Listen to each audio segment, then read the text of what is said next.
For example म्हणजे आमच्या ह्या केसमध्ये ही जी पेशंट आली होती पेरिफेरल हॉस्पिटलमधून आमच्याकडे आले होते आणि त्यांचा एक हातामध्ये एक सोनोग्राफी होता आणि सोनोग्राफी करून मग आम्ही ते कन्फर्म केलं आमच्या सायन हॉस्पिटलमध्ये MRI काढून आम्ही ते कन्फर्म केलं की इकडे प्रेग्नन्सी दिसत आहे लॅपटॉपवर आणि त्याच्या डाव्या बाजूला हे ओव्हेरियन ट्यूमर दिसत आहे आणि हे ओव्हेरियन ट्यूमर जर आम्ही आता काढलं नाही किंवा हे वाढत गेलं तर ह्याचं कॉम्प्रेशन होऊन बाळाची रिस्ट्रिक्शन ग्रोथ होऊ शकते आणि म्हणून हे त्यांना काउन्सिलिंग करण्यात आलं. पेशंटचं म्हणणं असं होतं की नको मला डॉक्टर मला या त्रासातून मुक्त करा मला हे नको बाळ. पण अशा वेळी आम्ही त्यांना काउन्सिलिंग केलं आणि त्यांना सहानुभूती देऊन त्यांना शाश्वती दिली की काही काळजी करू नका आम्ही प्रयत्न करू. आम्हाला 2 ऑप्शन आहेत आम्ही हे उघडून ऑपरेशन करू शकतो किंवा आम्ही दुर्बिणीच्या द्वारे पण हे ऑपरेशन करू शकतो आणि तसं आम्ही ऑप्शन देऊन आम्ही या ठिकाणी जरूर या केस बद्दल आपण जाणून घेऊया. आपण बघूया आता या ठिकाणी लॅपटॉप वरती की कशा रीतीने हा ट्यूमर काढला गेला होता. एकंदरीतच ही शस्त्रक्रिया दुर्बिणीद्वारे केली जाते हे लक्षात ठेवा सगळ्यात महत्त्वाची गोष्ट आणि त्यामुळे बराचसा धोका टळतो शस्त्रक्रियेतला.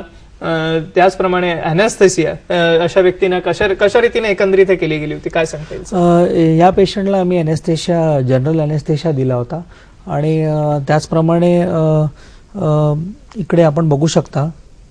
येस बघूया आपण त्या ठिकाणी. Here as you can see we are trying to push the pregnant uterus on the right hand side and this whole left sided ovarian tumor is 4 fingers above the umbilical. हे इकडे pregnancy आहे आणि हा जो tumour इकडे दिसत आहे आपल्याला हा इकडे पूर्ण ट्यूमर आहे आणि हा मोठा ट्यूमर असल्यामुळे आम्हाला ह्या ट्यूमरला we have to go and apply there.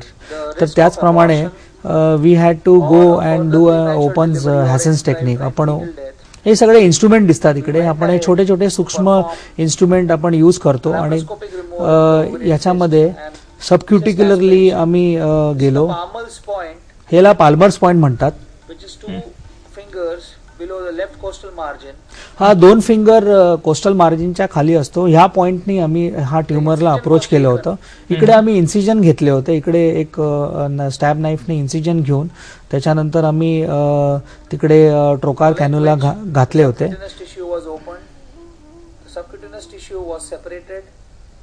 आपण बघू शकता त्याला कापण्यात आले होते.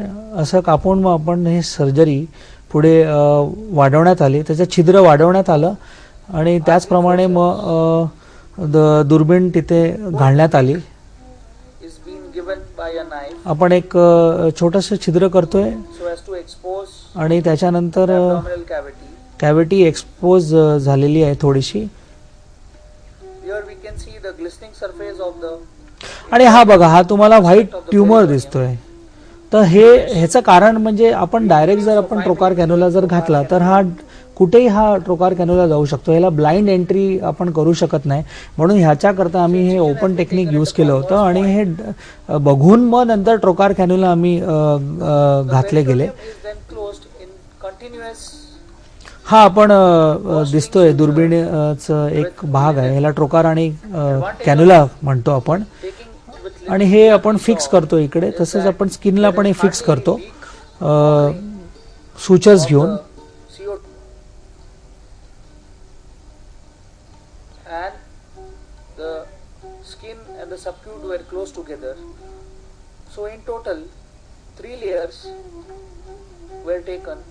आपण बघताय आता या ठिकाणी की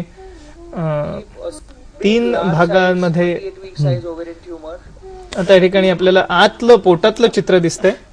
हे तिथे आपल्याला हे ऍस्पिरेशन करतोय आपण. आता बघा हे दुर्बिणीच्या द्वारे कॅमेराच्या थ्रू बघतोय आणि त्याच्यानंतर हे आपण आतमध्ये ह्याला भोक पाडून आम्ही कमीत कमी 200 ते 300 cc असं आम्ही पूर्ण हे फ्लुइड ऍस्पिरेट केलं आणि नुसतं ऍस्पिरेट करून होत नाही त्याला पूर्ण कापून त्याला ओपन करून ते पूर्ण सिस्ट वॉल काढावे लागते. नाही तर काय होणार आपण हे सर्जरी करणार आणि परत 15 दिवसांनी याच्यात पाणी भरणार आणि तेच कॉम्प्रेशन मग पेशंटवर वाढत जाणार. तर अशा प्रकारे म्हणजे it will be not a very successful thing. So हे बघा, हे इकडे युट्रस दिसते, हे प्रेग्नन्सीचं युट्रस दिसते. It was 15 week size. अशा वेळी आपण जे शस्त्रक्रिया आपण करतो, आपल्याला काळजी घ्यावी लागते की आपले जे लॅप्रोस्कोपिकचे इन्स्ट्रुमेंट्स आहेत ते कुठे त्या प्रेग्नन्सीला इजा झाली नाही पाहिजे. किंवा आपण जे करतो किंवा कॉटरी यूज करतो, आपण आता त्याला कापणार आहोत, त्याला आपण जे जाळणार आहोत, त्याप्रमाणे जे आपण ॲस्पिरेट करणार आहोत, तर त्याला प्रेग्नन्सीला कुठे धक्का नाही लागला याची काळजी घ्यावी लागते. म्हणजे ही एकदम व्हेरी सेफ आहे, पण याचा एक्सपर्ट डॉक्टरांची पण गरज असते. येस, आपण बघत आहोत या ठिकाणी कशा रीतीने ही शस्त्रक्रिया ही होत आहे. आणि हा जो मोठा ट्युमर आहे हा लॅप्रोस्कोपीद्वारे काढण्यात आलेला आहे, जो अर्थातच गर्भाशयाच्या बाहेर होता हा ट्युमर, पण हा गर्भाशयावरती दाब देत होता. आणि आता हे बघा, इकडे ॲस्पिरेशन चालू आहे. हे आपण सक्शन मशीननी किंवा आपण सिरिंजनी ॲस्पिरेट करून मग हे काढण्यात आलं होतं. आणि त्याच्यानंतर This was a yellowish turbid color fluid.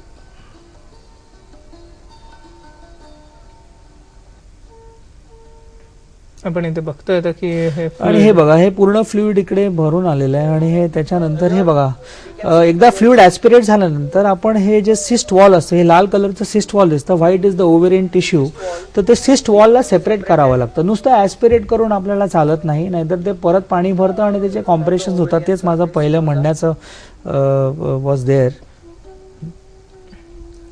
तर हे पूर्ण ट्रॅक्शन आणि काउंटर ट्रॅक्शन देऊन आपण हे पूर्ण पिलिंग करतो. आणि पील केल्यानंतर हे पूर्ण सिस्ट वॉल बाहेर काढण्यात येतं.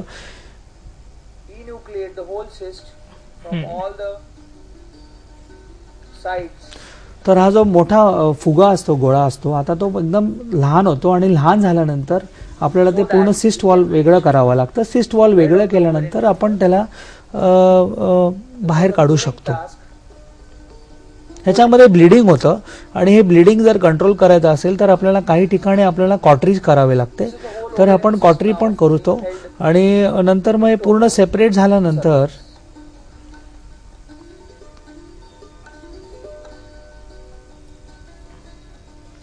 आपण आता डाव्या साईडला बघू शकतो, मागे प्रेग्नन्सी दिसते. हे पूर्णपणे हे जे आहे सक्सेसफुली हे करण्यात आलं. See whether any further cauterization is required.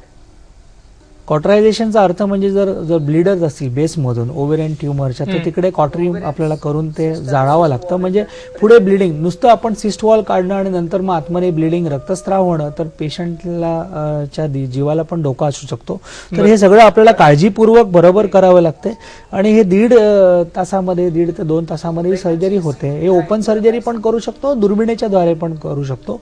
पण आता सायन्स वाढलेलं आहे आणि आपल्याकडे फॅसिलिटीज आहेत. तर हे सक्सेसफुली लॅप्रोस्कोपिकली काढलं. आणि त्याच्यानंतर हे पेशंट 5 महिने आम्ही त्याची काळजी घेतली. म्हणजे नुसतं सर्जरी करून बाहेर येणं हे महत्त्वाचं नाही. त्याच्यानंतर दर 15 दिवस तिला औषधं देणं, नंतर तिला फॉलोअपला येणं, परत सोनोग्राफी कन्फर्म करणं की परत पाणी भरलं आहे का, आणि तशी प्रेग्नन्सीची वाढ होते का. कारण काय नुसतं सर्जरी करून चालत नाही. सर्जरीच्या ताबडतोब पोस्ट ऑपरेटिव्हली आम्ही सोनोग्राफी करून कन्फर्म केलं की बाळाचे हृदयाचे ठोके आहेत का. आपण जे ॲनेस्थेशिया देतो, जे जनरल ॲनेस्थेशिया देतो. आता इथे लॅपटॉपवर बघू शकता हे पेशंट आहे. आणि पेशंटचे जे छिद्र आहेत ते आपल्याला दिसतात. इथे पण छान प्रकारे बघा, हे बघा छोटी छोटी भोकं दिसतात इकडे आणि छिद्र दिसतात.